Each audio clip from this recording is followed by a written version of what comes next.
பட்டியலிருக்கும் மக்களை சூறையாட வேண்டும் என்பதே திமுகவுடைய மிகப்பெரிய. இந்த அரங்கத்தில் நாம் ஏராளமான வழக்கறிஞர்கள் இருக்கின்றோம்.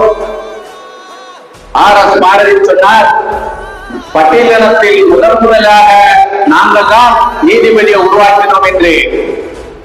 அவர் படித்திருந்தாலும் அவர் ஒரு முட்டாள். அதனால்தான் அவருடைய வார்த்தை எங்க வேண்டுமானும் அவருடைய கருத்துகள் அறிவுபூர்வமாக இல்லாமல் முட்டாள்தனமாகவே இருக்கும். அதனால்தான் வள்ளுவர் கோட்டத்திலும் சொன்னார், திமுகவினுடைய தயவால் நாய்கள் கூட இது பிரியப்படுத்திருக்கின்றது என்று சொன்னார். அவர் எந்த அர்த்தத்தில் யாரை நாய்கள் என்று சொன்னார் என்று தெரியவில்லை. அவர் படித்த அந்த படிப்பு பிஏவுக்கு அவர் நாயாக இருந்திருப்பார் என்று நினைக்கின்றேன். அதனால் அவர் அந்த வார்த்தையை சொன்னார். ஏன் இதை சொல்கின்றோம் என்று சொன்னால்,